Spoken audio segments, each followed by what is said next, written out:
Hello friend, এএমসিসিতে সকলকে স্বাগত। আজ আমরা ক্লাস নবম শ্রেণীর ইতিহাসের প্রথম অধ্যায় ফরাসি বিপ্লবের কয়েকটি দিক সম্পর্কে আলোচনা করব।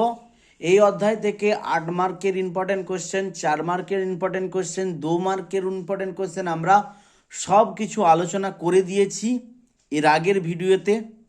তো আমরা আজ আলোচনা করব যে এই অধ্যায়ের গুরুত্বপূর্ণ 1 মার্কের শর্ট কোশ্চেন এমসিকিউ এবং এসএকিউ।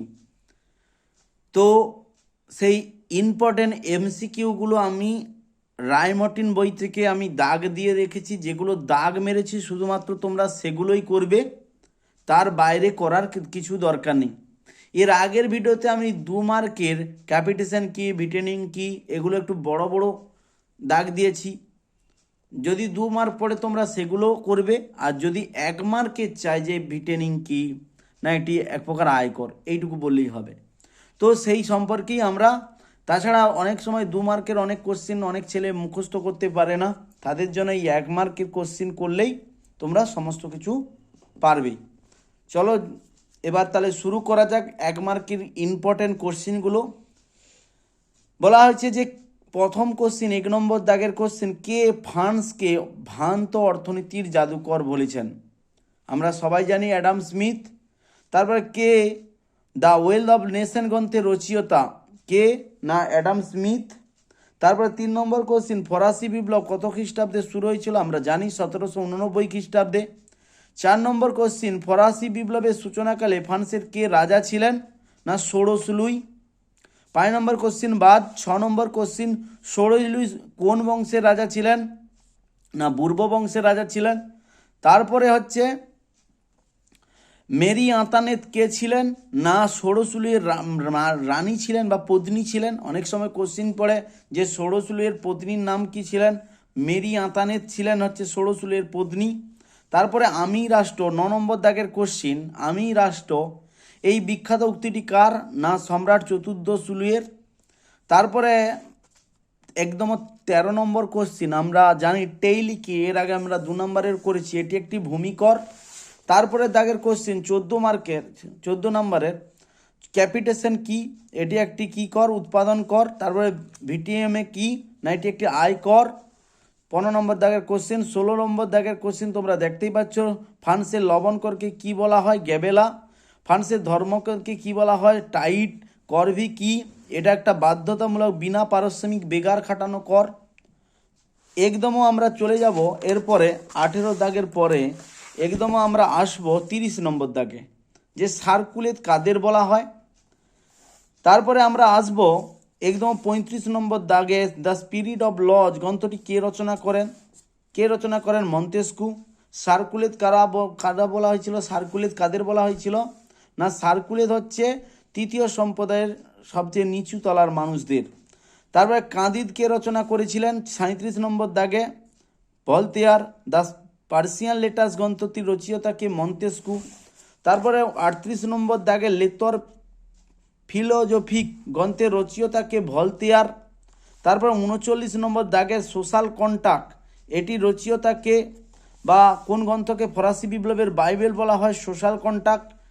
এটা হচ্ছে এই গ্রন্থটি কোন গ্রন্থকে ফরাসি বিপ্লবের বাইবেল? এটা রুশোর লেখা সোশ্যাল কন্ট্যাক্ট বা সামাজিক চুক্তির মতবাদ, বা লেখা আছে সামাজিক চুক্তি। নেক্সট কোশ্চেন রয়েছে, সামাজিক চুক্তির মতবাদটি বা গ্রন্থটি কে রচনা করেন? রুশো। তারপরে আমরা একদম 43 নম্বর দাগের কোশ্চেনে আসবো, কাকে ফরাসি বিপ্লবের জনক বলা হয়? আমরা সবাই জানি রুশো। একজন বিশ্বকোষ প্রণেতা বা এনসাইক্লোপিডিয়া গ্রন্থের রচয়িতাকে দেনিস দিদেরো। এছাড়াও একজন আছে এল্যাম্বার্ট। টেটোস জেনারেল সভা কবে আরম্ভ হয়েছিল? 1789 খ্রিস্টাব্দে 5ই মে। 46 নম্বর দাগের কোশ্চেন। তারপরে একেবারে আমরা চলে যাবো 51 নম্বর দাগের কোশ্চেন, টেনিস কোর্টের শপথ কবে গৃহীত হয়েছিল? না 1789 খ্রিস্টাব্দে 20 জুন। তারপরে 53 নম্বর দাগের কোশ্চেনে যাব, যে কবে বাস্তিল দুর্গের পতন হয়েছিল? 1789 খ্রিস্টাব্দে 14 জুলাই। তারপরে 58 নম্বর দাগের কোশ্চেন, ফরাসি সংবিধান সভা কবে মানুষ ও নাগরিকের অধিকার ঘোষণা করে? না 1789 খ্রিস্টাব্দে 26 আগস্ট। মানুষ ও নাগরিকের অধিকার করেছিল। অ্যাসাইনেট কি? 2 মার্কের কোশ্চিনও দাগ মারাইছি। অ্যাসাইনেট হচ্ছে এক প্রকার কাগজের নোট, এটা 62 নম্বর দাগের কোশ্চেন। তারপরে 66 নম্বর দাগের কোশ্চেন, ব্রান্সউইক কে ছিলেন? ব্রান্সউইক ছিলেন অস্ট্রিয়া ও পারস্যিয়া যৌথ সেনাবাহিনীর সেনাপতি ছিলেন। তারপরে কোশ্চেন, কোন ঘটনাকে দ্বিতীয় ফরাসি বিপ্লব বলা হয়? 1791 খ্রিস্টাব্দে 10 আগস্ট টুইলারিস রাজপ্রাসাদ আক্রমণের ঘটনাকে দ্বিতীয় ফরাসি বিপ্লব বলা হয়। তারপরে আমরা 71 নম্বর দাগের কোশ্চেনে আসবো, কবে রাজা ষোড়শুলের মৃত্যুদণ্ড হয়? না 1793 খ্রিস্টাব্দে 21 জানুয়ারি।